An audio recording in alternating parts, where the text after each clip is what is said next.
Karimnagar municipal corporation 2026-27 ఆర్థిక సంవత్సరానికి గాను 312 కోట్ల బడ్జెట్ కి పాలకవర్గం ఆమోదం తెలిపింది. మేయర్ కొలగాని శ్రీనివాస్ అధ్యక్షతన జరిగిన తొలి పాలకవర్గ సమావేశంలో బడ్జెట్ పై చర్చించారు. మున్సిపల్ కి సొంతంగా సమకూరే ఆదాయంతో పాటు కేంద్ర రాష్ట్ర ప్రభుత్వాల నుంచి వచ్చే గ్రాంట్లు, ఫైనాన్స్ కమిషన్ నిధుల వంటివి బడ్జెట్లో పొందుపరిచారు.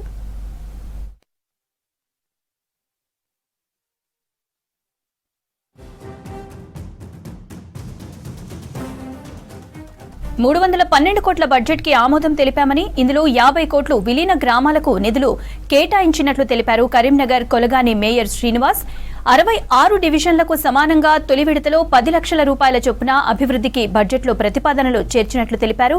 ఈ ఏడాది కొత్తగా ఎలాంటి ట్యాక్స్లు పెంచలేదన్నారు.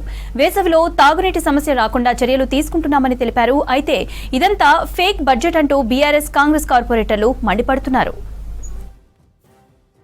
కేంద్ర హోంశాఖ సహాయ మంత్రి బండి సంజయ్ గారు ప్రచారం చేసుకుంటూ మాకు మున్సిపల్ కార్పొరేషన్ మేయర్గా గెలిపిస్తే కేంద్ర ప్రభుత్వం నుంచి నిధుల వరద తీసుకొస్తా అన్న బండి సంజయ్ గారి నిధులు ఇలా కనబడతలేవు ఈ బడ్జెట్లో.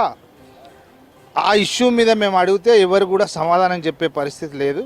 నేను ఇప్పుడు కూడా అంటున్నా, బడ్జెట్ ప్రతి సంవత్సరం ఆనవాయితీగా వస్తుంది. మరి ఈ కేంద్రంలో ఉన్న కేంద్ర హోంశాఖ సహాయ మంత్రి ఈ నగరానికి, మున్సిపల్ కార్పొరేషన్కు ఈ నిధుల వరద ఎప్పుడు తీసుకొస్తాడని పుస్తకం మొత్తం వెతికినా దొరకలేదు. 312 కోట్ల బడ్జెట్ ప్రవేశపెట్టారు. అయితే ఆ అంకెలకును బడ్జెట్కు సంబంధం లేకుండా ఈ నగర ప్రజలు మాత్రం ఆశ్చర్యపోయే విధంగా బడ్జెట్ ప్రవేశపెట్టారు.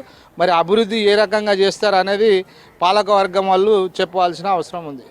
బడ్జెట్ ఏ రకంగా ఉందంటే, పురోగతి చెందవలసిన కార్పొరేషన్ తిరోగతికి వచ్చేసింది.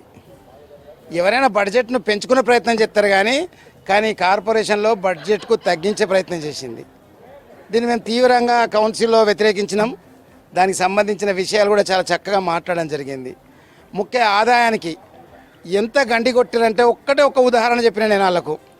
టౌన్ ప్లానింగ్ సెక్షన్లో వాళ్ళు సంపాదించినంత, అధికారులు సంపాదించినంత మున్సిపల్ బడ్జెట్ లేదు.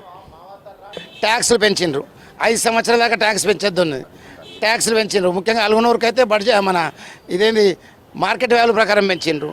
విలీన గ్రామాలకు సంబంధించి కంపల్సరీగా మొదటి సమావేశంలో 100 కోట్లను పెట్టాలండే, ఒక 2 కోట్లను పెట్టాలండే. అలాంటివి జరగలేదు. విలీన గ్రామాలకు చూసుకోవాల్సిన బాధ్యత మంది. ఎందుకంటే ఆ జీవోలోనే స్పష్టంగా ఉంది, 5 సంవత్సరాలుగా మేము ₹1 కూడా పెంచమని. బడ్జెట్ 312 కోట్లతో ఆమోదించడం జరిగింది. 50 కోట్లకు సంబంధించి మెర్జుడైన విలేజ్లకు అధిక స్థాయిలో నిధులు కేటాయించడం జరిగింది. అలాగే మిగతా డివిజన్లో గౌరవ కార్పొరేటర్లు అందరూ కోరడం జరిగింది. వారికి నిధులు కేటాయిస్తూ మెర్జుడైన గ్రామాలలో ఎక్కువ నిధులు కేటాయించడం